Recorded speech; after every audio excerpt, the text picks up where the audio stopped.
Muy bien. A ver, jóvenes, buenas, ¿cómo están todos? Ok, vamos a empezar nuestra clase. Ya, el tema que vamos a ver el día de hoy es geodinámica interna. Ok, primero partamos por geodinámica. Esta palabra geodinámica, ¿no? ¿Qué les trae a la memoria? Geodinámica. Creo, entendemos fácil esto. Geo significa tierra, ¿ok? Dinámica, dinamismo, movimiento, actividad. Ok, jóvenes. La geodinámica, entonces, es una disciplina que va a estudiar los cambios, los procesos que van a producirse a nivel de nuestro planeta. ¿Sí? Aparentemente, hacia nuestros ojos, nada se altera, nada cambia, pero eso es falso, porque todo está en constante transformación. ¿Sí? Las cordilleras que nosotros vemos están creciendo. ¿Sí? Estas cordilleras también están siendo erosionadas, desgastadas por los ríos, por los vientos, etcétera. Las rocas se destruyen, ¿sí? Se alteran, ¿ya? Pero también podemos ver que estas, en el caso de, por ejemplo, lo que hemos escuchado de repente, tablazos en el norte del Perú que tenemos, están en proceso de levantamiento, ¿no? De elevación. La costa central, Lima, por ejemplo, está en un proceso de hundimiento. Bien, jóvenes. Entonces, la imagen ahí que puedes observar, por ejemplo, es que la Tierra, miren los continentes cómo se están separando. Entonces, hay una teoría que vamos a ver el día de hoy, eso, ¿no? Que cómo los continentes antes estuvieron juntos. ¿Estamos claros, jóvenes? Ahora, profesor, ¿y por qué significa geodinámica interna? ¿Significa que si hay una interna, hay una externa? Se pregunta el alumno. Por supuesto que sí, jóvenes. Si hay una geodinámica interna, tiene que haber una geodinámica externa. Pero eso va a ser motivo de nuestra siguiente clase, la geodinámica externa. Por ahora veamos la geodinámica interna. Bien, esta geodinámica interna tienen otras denominaciones. ¿Sí? Profesor, ¿cuáles son? Bueno, chicos, ahí podemos verlo, ¿no? Se llaman también fuerzas internas. Creo que es obvio, fuerzas internas, porque la geodinámica que estamos viendo es interna. También endógenas, porque endo significa interno, ¿sí? Endógenas. Fuerzas geológicas. Fuerzas geológicas, profesor, ¿y eso geológicas? Ah, porque la geología es la que estudia la estructura interna de la Tierra. ¿Y de qué estamos hablando? Ah, de la estructura interna de la Tierra, ¿sí? Profesor, ¿y constructoras? A ver, chicos, esta geodinámica interna se va a encargar de construir la corteza terrestre, va a construir diferentes tipos de relieve. Ya va a formar montañas, cordilleras, mesetas, tablazos, etcétera, etcétera. ¿Sí? Por eso se llaman fuerzas constructoras. Bien, veamos entonces qué es la geodinámica interna. Dice, jóvenes, es el conjunto de fuerzas que actúan desde el interior de la Tierra en el proceso de configuración del relieve. Ahí está. Son fuerzas que actúan desde el interior de la Tierra, es decir, que están en contra de la gravedad y van a configurar el relieve, la superficie terrestre, van a formar relieve. ¿Está bien? Podemos ver acá entonces, jóvenes, ahí está. Miren cómo aquí la imagen se puede ver cómo los volcanes se están activando, sale magma al interior de los volcanes, eso es interna, ¿no? Salida del magma. Aquí en la otra imagen puedes ver cómo las placas, es decir, parte de la corteza terrestre se están separando, ¿ok? Entonces ese es el proceso que vamos a ver entonces a continuación. Continuamos entonces. Estas fuerzas internas, recuerda cómo se llama: internas, endógenas, geológicas, ¿no? Constructoras. Entonces ahí vemos fuerzas endógenas. Las fuerzas endógenas comprenden dos procesos, chicos, acuérdate: diastrofismo y vulcanismo. ¿Ya? Entonces vamos a ver primero qué cosa es el diastrofismo. ¿Ya? Dice, es el conjunto de movimientos orogénicos y epirogénicos, es decir, los movimientos orogénicos son movimientos horizontales, o sea, también llamados laterales, y los movimientos epirogénicos son movimientos verticales. que ayudan a construir diferentes formas de relieve terrestre. A ver, ¿entendieron chicos eso? Mira, vamos a decir en conclusión. El diastrofismo es aquel conjunto de movimientos horizontales y verticales que van a dar origen, proceso a la formación de relieve terrestre. Bien, y la pregunta es, profesor, ¿y por qué se producen esas fuerzas internas? Bueno, ahí lo vemos, ¿no? Las causas serían dos. Las corrientes convectivas, es decir, estas corrientes convectivas que vienen desde la astenosfera, ya, acá lo vemos, mírenme, esas imágenes que están circulando, ¿sí? Que vienen desde el núcleo, mira, el calor que genera el núcleo del centro de la Tierra, ¿ya? Recuerda que el núcleo está a una temperatura de más o menos 6000 grados centígrados. Ese calor es una fuerza interna que va a expulsar hacia la parte superior. Y ese es el principal motivo de por qué se van a mover las cortezas terrestres. Y la otra fuerza, como estamos viendo acá, dice la isostasia. ¿Ya? El principio de la isostasia, también llamado el principio de equilibrio. ¿Un equilibrio entre quién, profesor? Entre el cial y el sima, jóvenes. ¿Ya? Recuerda eso, más adelante lo vamos a escuchar, ese término, isostasia. Profesor, ¿y el diastrofismo se divide? Claro que sí, mírenme jóvenes, se divide en dos procesos, dos fuerzas, orogénesis y epirogénesis. Orogénesis, oro significa montaña, génesis, fácil, génesis significa origen, formación. Ya, por lo tanto, si unimos las dos palabras, orogénesis, jóvenes, ¿qué serán? Formación de montañas, formación de cordilleras, ¿ya? Y vamos a ver acá dos procesos, plegamientos y fallas. En cambio, la otra fuerza es epirogénesis. Epiro significa continente, génesis, ya lo hemos dicho, significa formación, origen. Entonces, si unimos epirogénesis, será, ahí lo tienes, dice formación de continentes, pero también están los tablazos. Bien, jóvenes, veamos acá entonces los movimientos epirogénesis, ¿ya? Los movimientos epirogénicos. ¿Qué es el movimiento epirogénico?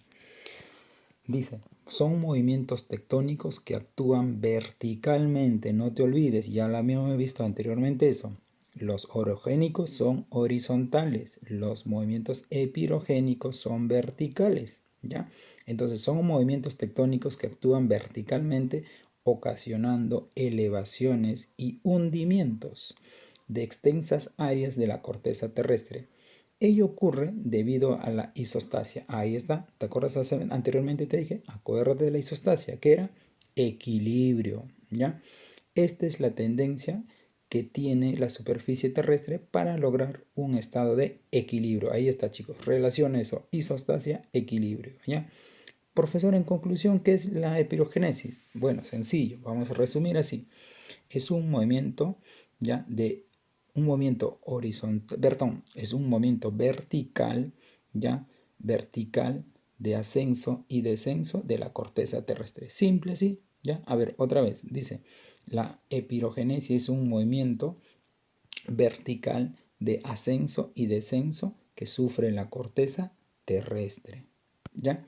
Entonces, vemos acá, dice, los movimientos epirogénicos permiten la formación de continentes, ya lo habíamos dicho, ¿ya?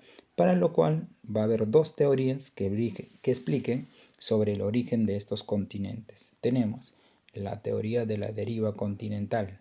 Fíjate, jóvenes, fíjate esa imagen, mira los continentes cómo están. Mira, ahí ve, puedes ver a los continentes completamente juntos y luego se van a ir separando poco a poco. Ya, acuérdate, eso lo vamos a desarrollar ahorita. Teoría de la deriva de los continentes. Y la otra teoría que va a complementar posteriormente va a ser la teoría de la tectónica de placas. ¿Ya? Tectónica de placas. Tecto significa movimiento. Entonces las placas se están moviendo. Acá como puedes ver ahí en el gráfico. ¿Ya? En la imagen. Mira cómo el ascenso del magma. Esas serían las corrientes convectivas. Y mírate, fíjate ahí. ¿Ya? Cómo las placas se están separando.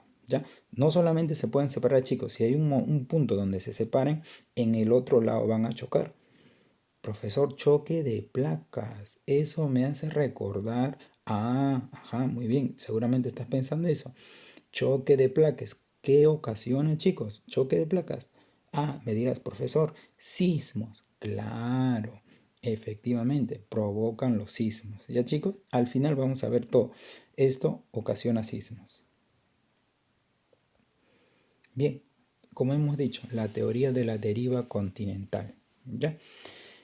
Es importante saber, ¿no? Esto, por ejemplo, San Marcos preguntó hace mucho tiempo, antes que las preguntas sean decos, decía, ¿no? ¿Quién fue el autor de la deriva continental? Qué fácil, ¿no, chicos? Ahí está, mira, ve. Desarrollado por el alemán Alfred Wegener, ¿ya?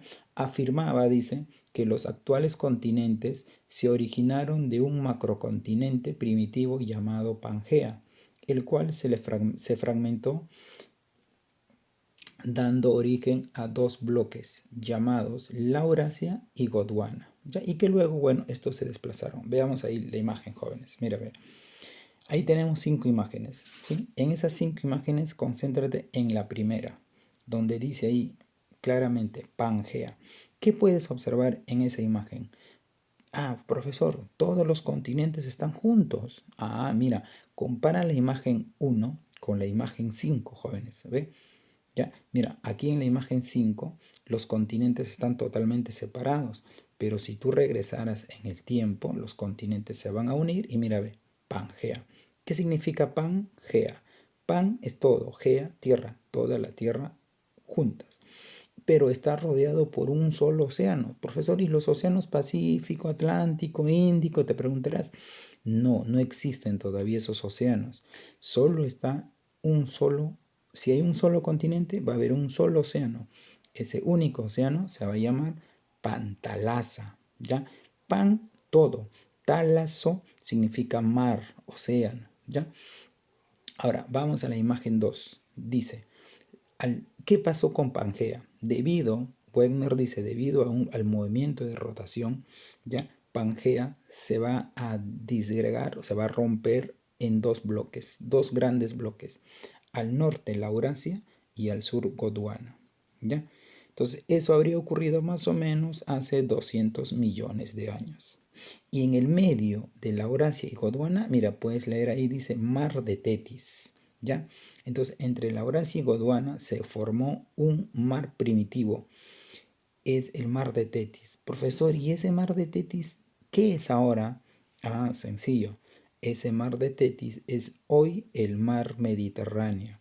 Ese Mar Mediterráneo se encuentra al sur de Europa y al norte de África, ¿ya? Ese sería entonces el mar más antiguo del planeta. Luego, en la imagen 3 podemos ver ahí ya, ahí mira, América del Norte se separa de Europa y Asia. Al sur, América del Sur se separa de África. Ya la Antártida se separa también de Australia, de India. Ahora, la imagen 4, fíjate, nuevamente se va formando los océanos. Se va formando ahí un océano, el océano Pacífico, el océano Atlántico, el océano Índico, ¿ya? Pero fíjate, ahí hay un detalle. Mira la India, ¿ok? Ahí puedes observar, la India no es parte de Asia. No es parte de Asia, no, jóvenes, ¿ya? La India formó parte de lo que era Gondwana y al norte que estaba la Eurasia, ¿ya? Es decir, Europa, Asia y América del Norte no era parte. Pero hoy, fíjate ahora la última imagen, ¿dónde está la India? La India es parte de Asia. Significa que la India chocó contra la placa euroasiática y eso va a traer consecuencias. Profesor, ¿consecuencias? Sí. ¿Qué consecuencias podrías ver que choquen dos placas? Ah, es el choque de dos placas, lo vamos a ver más adelante, acuérdate eso, ¿ya? Es que ahí se formó una gran montaña. Al norte de la India hay una gran montaña. ¿Alguien sabe cuál es esa montaña? Profesor, ¿la más alta, la más alta? Sí, la más alta. ¿Cuál es? Es el monte Everest, pero el monte Everest forma parte de una cordillera, la cordillera del Himalaya. Es hoy la cordillera más alta del mundo. Profesor, ¿no eran los Andes? No, chicos, los Andes es la cordillera más larga del planeta. La más alta es la cordillera del Himalaya y su punto más alto es el monte Everest. ¿Está claro? Bien, fíjate ahí, jóvenes. Miren, miren, miren, miren cómo los continentes se han ido separando. ¿Ya? Veamos ahí, mira, mira cómo estuvieron integrados, cómo se van separando. Miren esa dinámica. ¿Ve? Miren, América del Sur de África se separa. Ahí está la India. Mira, mira, está viajando ahí la India. Ahí chocó, ¿ves? ¿Te das cuenta? Chocó contra Europa y Asia. Australia se quedó y bueno, esa es la imagen que hoy tenemos, ¿sí? Vamos a continuar. Profesor, esa era la teoría de Wegner, ¿verdad? Claro, pero toda teoría, chicos, tiene que presentarse pruebas. ¿Qué pruebas presentó Wegner? Bueno, varias pruebas. Entre las pruebas que vamos a mencionar es la prueba geográfica. La prueba geográfica, dice Wegner, mira, aquí en la imagen puedes ver cómo los continentes parecen encajar como un rompecabezas. ¿Ya? Es lo que dice Wegner, el encaje de los perfiles de los continentes. ¿Ya? Wegner afirmaba que los continentes podían desplazarse, que hacía 300 millones de años habían estado unidos, formando una masa continental única. Creo que eso ya lo hemos hablado, ¿no? De famoso Pangea, que todos los continentes parecían encajar completamente como un rompecabezas. Pero esa teoría ya había sido planteada mucho antes, en el siglo XVI, ¿no? Por Francis Bacon, un filósofo que también observó que el borde de los continentes, ¿no? parecían encajar así como un rompecabezas. Esa idea se va a tener después de que se descubre América. Bien, jóvenes. Bien, veamos acá la siguiente prueba, que es la prueba paleontológica. Aquí hay algo sorprendente, ¿no? Mira, si nosotros vemos cada continente, ¿ya? Cada continente, Europa, Asia, África, América, tiene hoy, o sea, ahora, en estos momentos, ¿no? Tiene propia flora y fauna diversificada. ¿Qué quiere decir diversificada? Que cada continente tiene plantas y animales propios. ¿Ok? Mira, un ejemplo. Los auquénidos, o sea, la llama, la vicuña, ¿no? El guanaco, solo son de América y de América del Sur no podemos encontrar en otros continentes. Así como, por ejemplo, los marsupiales. Marsupiales, profesor, ¿qué es un marsupial? Chicos, ustedes lo conocen más como canguros. Ah, ya.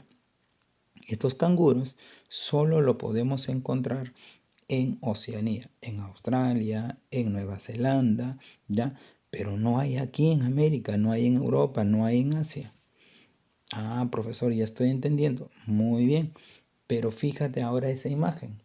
Wegner es paleontólogo, chicos. Entonces, como paleontólogo, comenzó a estudiar las capas de la corteza, ¿sí? Entonces observó y encontró restos fósiles, esqueletos de animales muy similares, mejor dicho, del mismo animal en diferentes continentes. Mira, como puedes ver ahí, por ejemplo, un Sinogaptus, ya Liptosaurus, ya abajo el Mesosaurus, ya, y aquí este vegetal, etcétera. Puedes verte ahí los colores que están identificando en dos continentes diferentes el mismo esqueleto, el mismo resto fósil. Entonces, ¿qué quiere decir eso? Wegner planteó esto, ¿no? Si dos animales terrestres estuvieron en diferentes continentes y hoy cada continente tiene flora y fauna diversificada, la única respuesta es que estos dos continentes, para que tengan similitud de flora y fauna, tienen que haber estado juntos. Dice ahí por eso, aparición de fósiles iguales en distintos continentes. Ahí está, mira, fósiles en distintos continentes. Esto no podía explicarse a menos que los continentes hubieran estado en contacto sin ningún océano de separación. No sé si entienden, chicos. eso está clarísimo, ¿no? Que animales y plantas tienen que haber estado juntos los continentes para que estén el esqueleto de esos animales en diferentes continentes, ¿no? Sin ningún océano. Cosa que hoy eso es muy complicado, ¿no? Tener la misma flora y fauna en diferentes continentes. Bien, bien, veamos aquí es la siguiente teoría, ¿no? Que es la teoría de la tectónica de placas. Wegner había planteado su teoría en 1912, cosa que no se le dio el crédito, ¿no? En el momento. Dijeron que eso era imposible, que Pangea no existió, ¿no? Que la teoría estaba, en fin, ¿no? Mal planteada y incluso se burlaron de Wegner, ¿ya? Pero en 1961, ¿ya? El campo científico se ha desarrollado más, ¿no? Podemos verlo entonces, la ciencia desarrollada, hay nuevos instrumentos, etcétera, ¿no? Estamos viviendo la plena Guerra Fría, década del 60, carrera espacial, etcétera, ¿ya? Y vamos a ver acá, vino este señor, Harry Giss, dice, desarrollada por el norteamericano Harry Giss, 1961, esta teoría complementa a la deriva continental. Ahí está. Ah, ¿ves? ¿Te das cuenta? De que va a complementar a la teoría de la deriva continental. Significa de que Pangea sí existió, chicos. Ahora lo van a reafirmar. ¿Ya?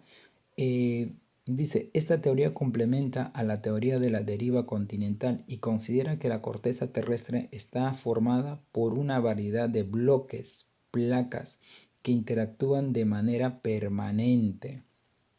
A ver, ¿qué entendemos por esta teoría? Wegner se equivocó en algo, chicos. Wegner se equivocó en decir que los continentes se movieron. En realidad no es así. Giss por eso replantea esta teoría y dice, no, los continentes no se mueven. Los que se van a mover son las placas tectónicas. Profesor, no entiendo. ¿Qué es una placa? A ver, chicos, una placa viene a ser una parte de la corteza terrestre. A ver, la Tierra es como una pelota que está conformado por un conjunto de placas, ¿no? Una pelota tú ves y ves partes como los coquitos. Entonces la Tierra es igualito, está conformado por 12 grandes placas y que el borde de las placas, como puedes observar aquí en la imagen, el borde de las placas se están chocando unos con otros. Mire, mire acá cómo está chocando, ¿ve? A ver, vamos a activar nuevamente. Ahí, mira, aquí las placas se están separando, ¿sí? En cambio aquí las placas, una está chocando contra la otra y mira, está activando y mira, ascenso, asciende. ¿Qué está formándose? ¿Qué ves ahí, jovencito? Un volcán. Muy bien, mira, ve. Entonces, cuando dos placas choquen, una se va a destruir, va a entrar por debajo de la otra y o la otra se va a sufrir una elevación y va a sufrir, mira, activación de volcanes. Y nosotros tenemos aquí eso, ¿no? Al sur del Perú, sobre todo Arequipa, es una zona altamente volcánica, ¿ya? Aquí lo vamos a ver, por ejemplo, estos de aquí. Mira, ahí está. Esas son las placas que hablaba Giz. Mira, ahí tienes la placa sudamericana, la placa de Nazca, la placa de las Filipinas, la placa australiana, en fin, ¿no? Son 12 grandes placas que esto es la que está formando parte de la corteza terrestre.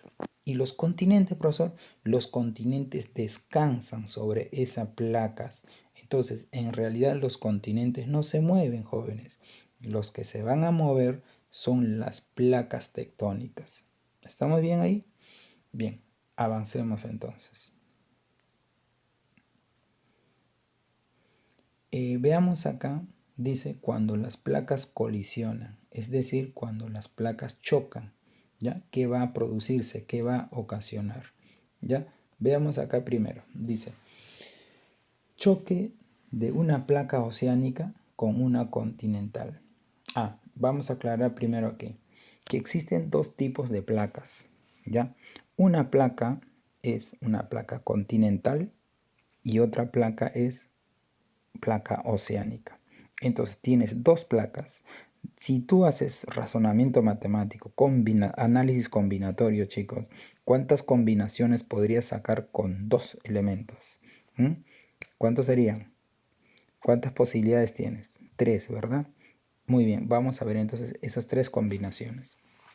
Si te he dicho que hay placa continental con placa oceánica, son dos. Entonces veamos el primer ejemplo. Dice, el choque de una placa oceánica con una placa continental. Bien, entonces, ¿qué van a formarse? Montañas. ¿Ya? Ejemplo tenemos acá. Mira, la cordillera de los Andes. Ahí puedes observar, ¿no? La placa de la corteza continental, esta sería la placa sudamericana, y la otra sería una placa oceánica, sería la placa de Nazca. Cuando la placa de Nazca chocó con la placa sudamericana, se produce una gran elevación. Esa gran elevación, ese plegamiento de la corteza terrestre, es lo que va a dar origen a la gran cordillera de los Andes, denominada como la cordillera más larga del mundo. ¿Sí? Va a atravesar 7 países, chicos.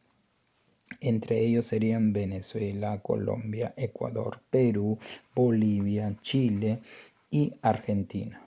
Bien, entonces no te olvides de eso. Cuando dos placas choquen, sea oceánica y continental, van a producir montañas, cordilleras. Y esta zona, cuando se produce el choque de una placa continental y una oceánica, la parte que ingresa, ¿sí?, se llama zonas de subducción. No te olvides de eso. ¿Ya? Zonas de subducción. Y fíjate aquí, cuando una placa se destruye por debajo de la otra, ese choque de placas ya va a originar una gran profundidad. ¿Y qué va a dar proceso? Va a dar origen también, o se va a formar en el fondo del océano, se va a formar las fosas, ¿ya? Las grandes fosas. Y tenemos nosotros acá en el Perú, ¿no? La fosa más profunda que tenemos es la fosa de Tacna, ¿ya? Entonces es una profundidad de más o menos 7000 metros de profundidad, pero no es la más profunda del mundo. La más profunda es la famosa fosa de las Marianas. ¿Cuánto mide? 11 kilómetros. Exactamente es 11.033 kilómetros. Bien, veamos el siguiente choque. Entonces tenemos ahora el choque entre dos placas continentales, ¿ya? Una placa continental y con otra placa continental, segunda combinación, ¿ya? ¿Qué ocurre ahí? ¿No? Al chocar dos fuerzas, ¿ya? Aquí los dos tienen la misma densidad, ¿no? Las rocas se encuentran con la misma fuerza, con la misma densidad, entonces ninguna de las otras va a ceder, lo cual va a provocar una elevación. Ejemplo, tenemos aquí, hace rato te había mencionado, es la cordillera del Himalaya. Ya, los Alpes, tienes entre otros más. Ya, los Pirineos, por ejemplo, en Europa, los Cárpatos también en Europa. Pero en este caso preciso, vamos a ver, ¿no?, cómo se produce el Himalaya. Tenemos la placa euroasiática, ¿no? Europa-Asia, y la India. ¿Te acuerdas de la India dónde se encontraba? ¿No? Estaba al sur, en Gondwana, pero después se separa y comienza a viajar hacia el norte y va a colisionar con esta tremenda placa euroasiática. Al tener la misma densidad, dureza de las rocas, va a chocar fuerte y ese choque va a hacer una elevación de la corteza terrestre. Y así se habría formado, ¿no?, en la gran cordillera del Himalaya. Y veamos la tercera combinación. Ya hemos visto oceánica, continental, continental, continental. ¿Qué nos falta? Nos falta ver el choque de dos placas oceánicas. Bien, se forman archipiélagos e islas llamados arcos insulares, ¿no? En este caso van a chocar, ¿no?, dos placas oceánicas en el fondo de los océanos, y eso va a provocar también normalmente lo que llamamos, ¿no?, maremotos, pero hoy se le conoce a eso como tsunamis. Ejemplo de estos archipiélagos o islas tenemos, por ejemplo, la isla de Japón, ¿no? Entonces ahí tenemos, jóvenes, el choque de las placas, ¿no? Vamos a repasar entonces. Choque de una placa oceánica con una continental que va a dar origen, montañas, cordilleras. Ejemplo, los Andes. ¿Cómo se llama eso? Cuando una placa de menor densidad se sumerge bajo la otra, zona de subducción. ¿Ok? El choque de una placa oceánica el choque de dos placas continentales también forman montañas. A eso le vamos a llamar zona de obducción, ¿ya? Subducción, la anterior, y obducción, que es el choque de dos placas continentales, ¿ya? Y en este caso de las dos placas oceánicas le llaman abducción, ¿ya? Pero muy poco se utiliza eso. Ahora veamos aquí cuando las placas se separan. Bien, lo que hemos visto entonces es cuando las placas choquen. ¿Ya? Profesor, ¿las placas se separan?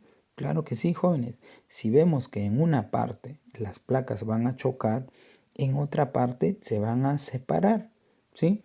Entonces, cuando estas placas se separan, ya va a salir magma del interior de la corteza del manto hacia la corteza y va a formar una nueva corteza. Entonces dice ahí, se produce un ascenso de materiales del interior de la Tierra que provocan erupciones volcánicas y con ello la formación de grandes elevaciones submarinas llamadas dorsales oceánicas. Bien, entonces cuando dos placas se separan, va a salir magma desde el interior de la Tierra, va a formar nueva corteza y esa nueva corteza en el fondo oceánico se va a llamar dorsales. ¿Ya? Esas dorsales son lo que vamos a llamar las cordilleras submarinas. Miren, ahí ve cómo el magma comienza a ascender y las placas se van a ir separando hacia los costados, ¿no? Entonces eso va a formar el magma asciende, va a formar nuevo relieve. Esos relieves en el fondo oceánico es lo que van a dar la formación de volcanes y también van a dar formación de cordilleras submarinas. ¿Cómo se llaman esas cordilleras submarinas, jóvenes? Se le van a llamar dorsales, ¿ya? Y aquí vamos a ver un ejemplo. Mírenme. Yo hace un momento te decía que la cordillera más larga del mundo es, ¿recuerdas cuál es? La cordillera de los Andes. Pero, jóvenes, la cordillera de los Andes es la cordillera más larga a nivel continental, porque a nivel de los océanos hay cordilleras mucho más largas, ¿ya? Fíjate aquí, esta es la cordillera más larga que se tiene. Se llama la dorsal mesoatlántica. Dorsal porque está en separación, mesoatlántica, mitad atlántica porque está en el océano Atlántico. Fíjate ahí en este océano Atlántico, mira, la parte superior donde termina esta cordillera es Islandia. O sea que esta cordillera ya salió a la superficie, ¿no? ¿Y dónde se puede ver esa salida de esta cordillera? En Islandia. Islandia vendría a ser como la cabeza de esta cordillera y su cuerpo está bajo el océano Atlántico, que viene desde Islandia y termina aproximadamente cerca a las Islas Malvinas. Eso es en Sudamérica, ¿no? Frente a Argentina. Profesor, ¿cuánto mide eso? Si la cordillera de los Andes mide aproximadamente 7.000 kilómetros, esta dorsal mesoatlántico ya es de aproximadamente 16.000 kilómetros, jóvenes. ¿Ya? Es mucho más larga. Entonces ahí puedes ver, mira, esa parte negrita que estás observando son las llamadas dorsales, placas que se están separando. ¿Ya? Y por la otra parte están chocando. Muy bien, chicos, vamos a continuar con el tema. Ok, hemos estado viendo entonces lo que son dentro del diastrofismo los movimientos epirogénicos. Ok, a continuación entonces vienen lo que son los movimientos orogénicos o lo que se llama orogénesis. Bien, como está indicando aquí, orogénesis, lo pueden observar, ¿verdad? ¿Qué cosa es un movimiento orogénico o orogénesis? Es el proceso ya que va a dar a la formación de montañas. Les había dicho anteriormente que esta palabra oro significa montaña y aquí génesis es origen, principio, ya inicio. Entonces orogénesis es el proceso que va a dar a la formación de montañas. Bien, entonces este proceso orogénico podemos verlo aquí de dos tipos, ¿ok? Uno es los plegamientos, acá están, ¿ya? Los plegamientos, y el otro son las fallas transformantes. Bien, ¿qué cosa es un momento plega o es un plegamiento, jóvenes? Dice, un plegamiento se forma cuando la capa superficial de la gran plasticidad, al ser sometidos por las fuerzas laterales, se han arrugado, originando hundimientos y levantamientos. Como puedes observar aquí en la imagen, ¿ok? Está claro aquí la imagen, ¿ya? Un plegamiento es el flexionamiento de la corteza terrestre. Vamos a dejarlo así, en una pequeña definición. ¿Qué es un plegamiento? Es el flexionamiento de la corteza terrestre. ¿Por qué se produce así, chicos? Es porque dos fuerzas, ya dos bloques, en este caso de corteza terrestre, debido a su dureza, ya de dos placas continentales, no van a, ninguna de otras se va a sumergir debajo de la otra. Por lo tanto, al tener la misma densidad de las rocas, la misma dureza, ninguna de ellas va a ceder. Por lo tanto, aquí va a haber un levantamiento de la corteza terrestre. ¿Ya? Entonces, aquí dice la parte anticlinal y lo que es sinclinal, como ves ahí. ¿Qué es el anticlinal? Es la parte elevada de un plegamiento. ¿Qué es un sinclinal? La parte hundida de un plegamiento. Cuidado, chicos, porque ahora San Marcos pone lo que son gráficas, ¿ya? Entonces ponte que podría venirte esta gráfica y te señala así las flechas y te dice qué está indicando las flechas, ¿no?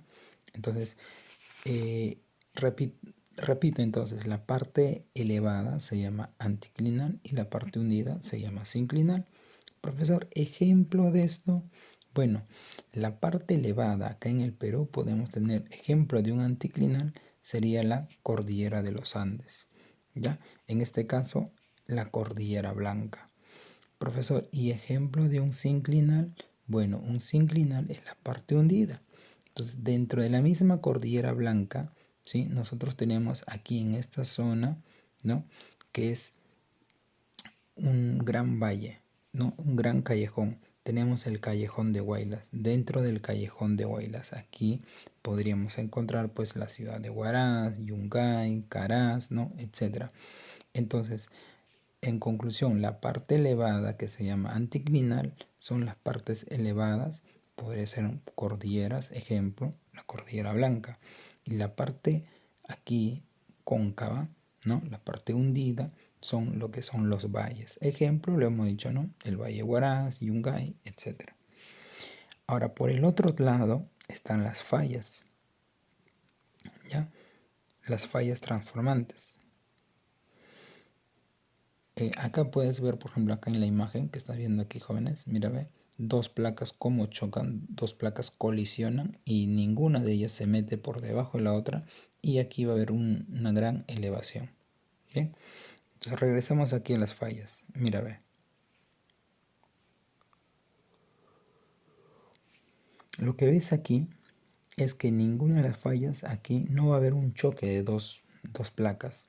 Lo que va a haber es una ruptura. Aquí te estás viendo estas líneas se van a rajar, se van a romper.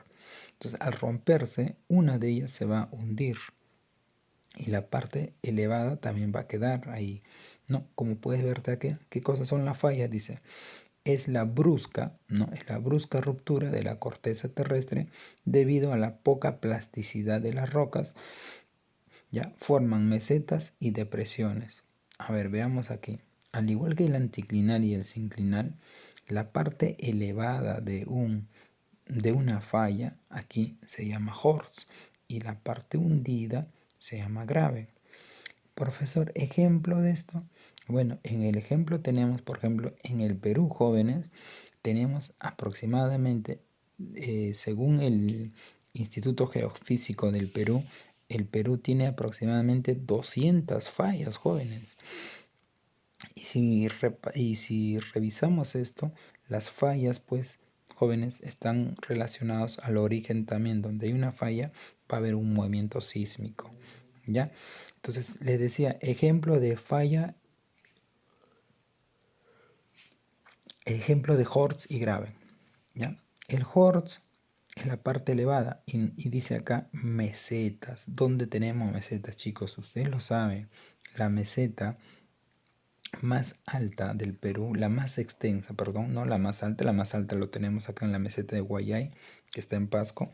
La meseta más extensa aquí está en Puno, ¿verdad? ¿Cómo se llama? ¿Cómo se llama? La meseta del Collao. Muy bien, entonces esa meseta que estamos viendo aquí sería la parte elevada. Y la parte hundida que se ha dado es una parte cóncava y que cuando se llena de agua esta parte se llaman pues lagos, ¿no? Ah, profesor, en la meseta del Collao tenemos un lago. Así es, el lago Titicaca, jóvenes. Entonces el lago Titicaca es de origen tectónico. ¿Ya? No todos los lagos tienen un mismo origen, jóvenes. Los lagos pueden ser de origen tectónico, como lo hemos dicho acá, pueden ser de origen glaciar, pueden ser de origen residual, puede ser de origen volcánico, bueno, ¿no? Entre otras, ¿ya? Ejemplo entonces de fallas tenemos acá la meseta del Collao y aquí el lago Titicaca. El lago Victoria, por ejemplo, el lago más extenso de África, es de este mismo origen tectónico, ¿ya? Fíjate acá en la imagen, ve. Mira las flechas que están indicando, ve. ¿Ah? Estas flechas están indicando una ruptura entre ellas y cuando esta ruptura se va a dar, va a haber un gran movimiento sísmico, ¿ya?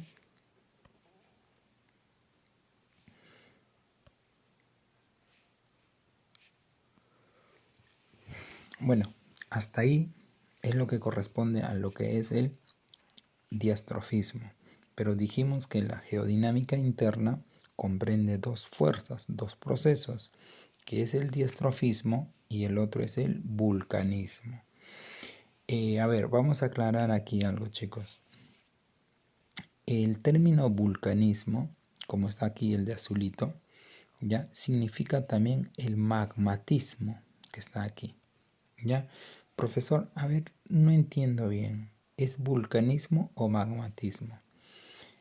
Bueno, jóvenes, ¿qué vamos a hacer? Mira, Villarreal, por ejemplo, habla de vulcanismo. Pero si nosotros revisamos material de la presa San Marcos, no utiliza vulcanismo y utiliza el término magmatismo. En conclusión, magmatismo y vulcanismo vendrían a ser lo mismo, pero si vas a San Marcos, vas a escuchar este término, magmatismo, ¿ya? Porque está relacionado al ascenso del magma hacia la superficie y ese ascenso normalmente se va a producir acá lo tienes, por un volcán. Bien. Bien, entonces veamos qué cosa es el magmatismo. Dice, es conocido también como vulcanismo. Se define como el conjunto de fuerzas procedentes del interior de la Tierra vinculadas al proceso de ascenso del magma. Aquí hay que subrayar el ascenso del magma, ¿ya? Que yace en el manto terrestre. ¿Recuerdas el término de geósfera? La Tierra se divide en tres capas. La parte interna, que viene a ser núcleo, la parte media, manto, y la parte más externa vendría a ser la corteza, ¿ya? Entonces, este magma que ves aquí, mira la imagen aquí de este volcán, ese magma que asciende, ¿ya? Viene desde el manto, ¿ya? Y va a salir en la superficie, ¿bien?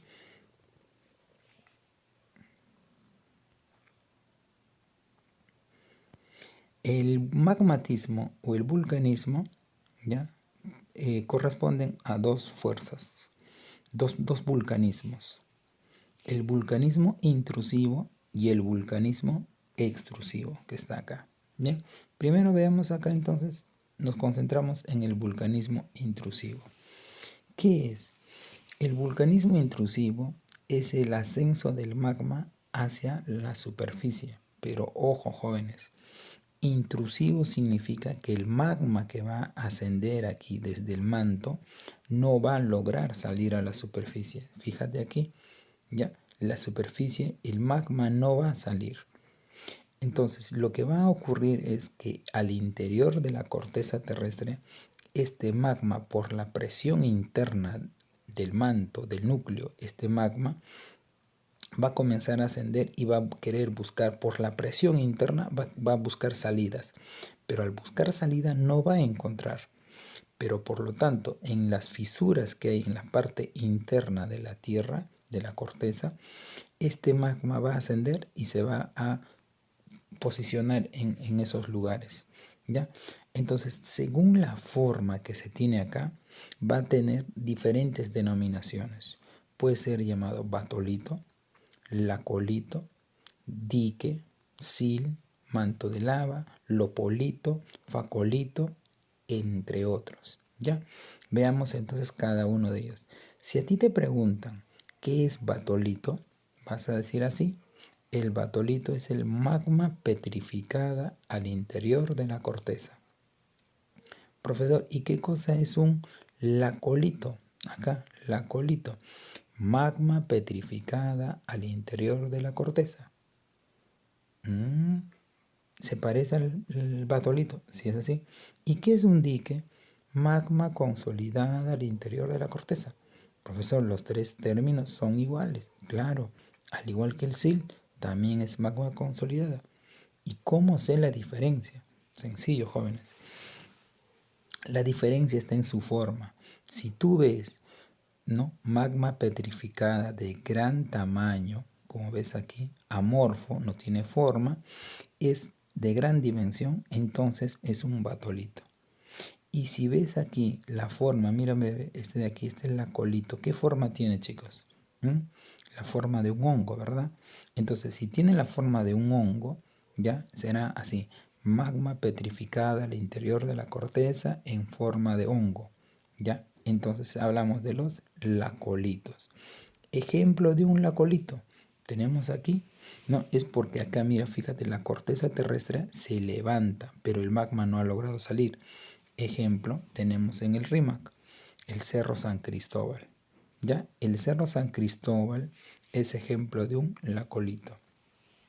En cambio, el dique, que es también magma consolidada, pero es en la forma de una columna, ¿ve? En la forma vertical. Y si vemos en la forma horizontal, ya se llama sil.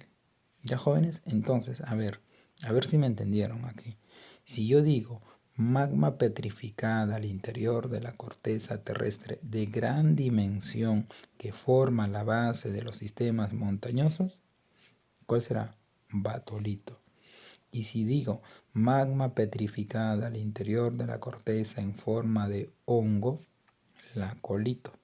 Si digo magma petrificada en forma vertical como si fuera una columna, dique. Magma petrificada en forma horizontal, sil. ¿Está bien? Bien, ahora veamos el vulcanismo extrusivo. ¿Ya? Ahí está. Entonces, el vulcanismo extrusivo está relacionado al ascenso del magma y su salida a la superficie. ¿Ya?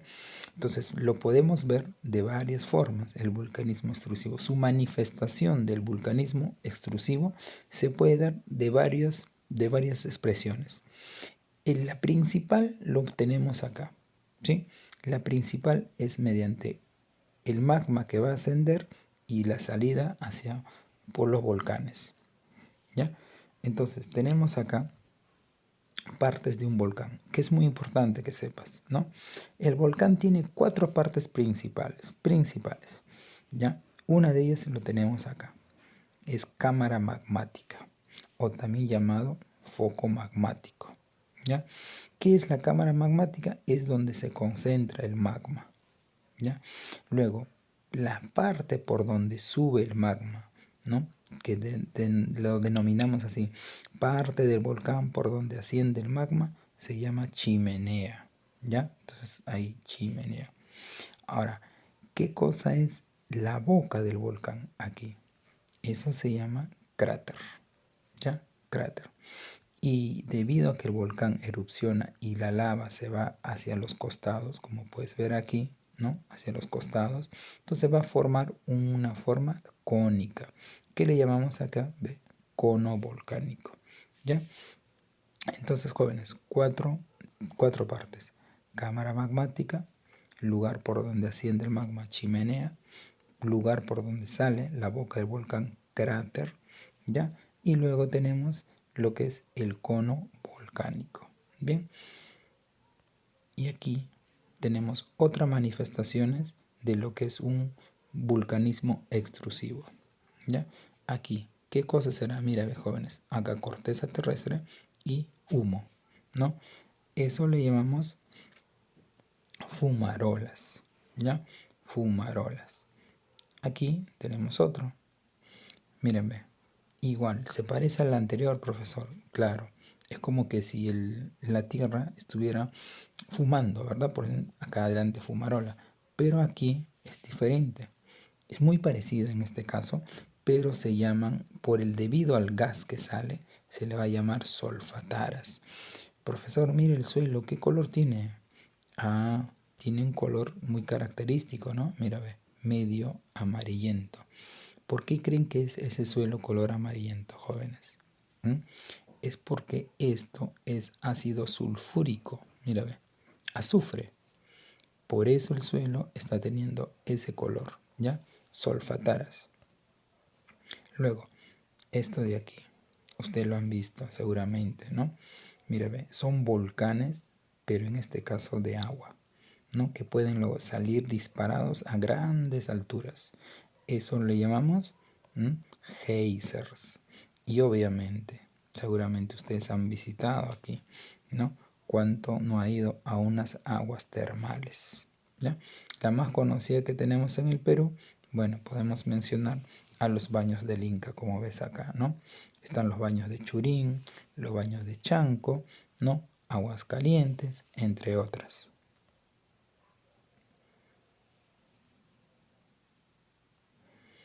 Y para terminar, jóvenes, ya el tema, hemos dicho que tanto el diastrofismo como el vulcanismo van a producir lo que son los movimientos sísmicos, ¿ya? En este caso, sismos, o también se le llama así, seísmos. ¿Qué cosas son los sismos? Son vibraciones de la corteza terrestre de corta duración y de intensidad variable. ¿Ya? Mira, vibraciones, ¿sí? La Tierra va a comenzar a vibrar, ¿no? Acá la corteza terrestre de corta duración, ¿sí? Un sismo normalmente pues va a durar un minuto y medio, ¿no? 30 segundos, son de corta duración y de intensidad variable, ¿no? Su intensidad, hay escalas para medir esa intensidad, van a ser variables, puede ser de grado 6, de grado 8, ¿no? De grado 3, de grado 5, etc. Producidos por el diastrofismo y el vulcanismo. Ahí está, ¿ve? Dijimos que el diastrofismo, tanto como el vulcanismo, van a terminar formando sismos, ¿ya? Cuando son terribles, ¿sí? De gran intensidad, llevan el nombre de temblores. Cuando son violentos, ¿ya? Cuando son débiles, reciben el nombre de temblores, pero en cambio, cuando son muy violentos, van a recibir el nombre de terremotos. Ahí está, ¿ya? Entonces, algunos términos que tienes que tener en cuenta acá, ¿ya? Términos para tener en cuenta. Cuidado con esto. Me tienes que saber acá que es un hipocentro, que es un epicentro, ¿ya? Entonces el alumno confunde a veces esto, epicentro con hipocentro. Chicos, el hipocentro como te das cuenta acá, está en la parte interna de la Tierra. Dice, hipocentro es el foco real donde se originan las ondas sísmicas. Este se ubica al interior de la corteza. Acá está. Lo vamos a ubicar al interior de la corteza. ¿Ya? Y a partir de ahí, las ondas sísmicas van a viajar hacia la superficie. Y donde se va a producir el movimiento sísmico, la vibración, eso va a ser el epicentro.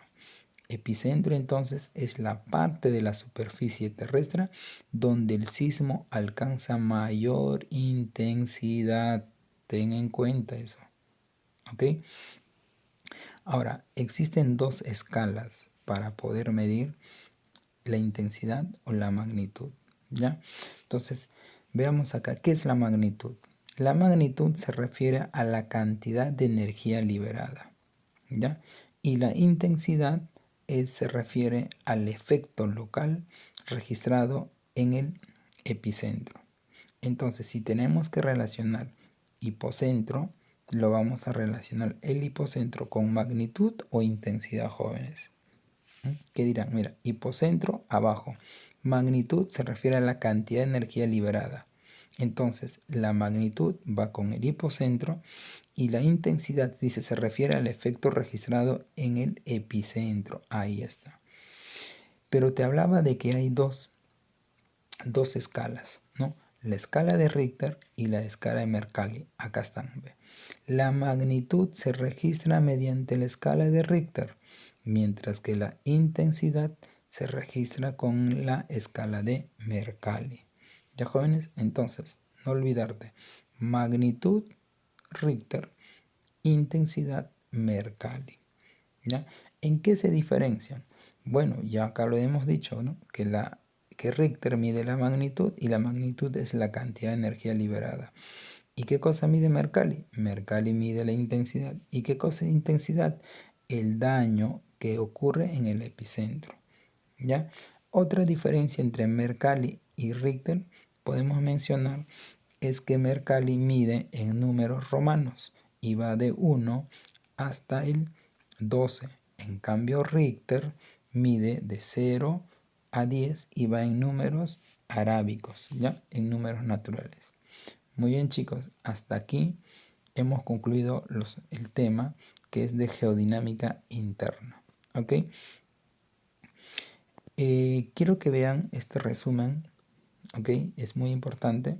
Es el resumen de la clase. Ya, jóvenes, atención a ella.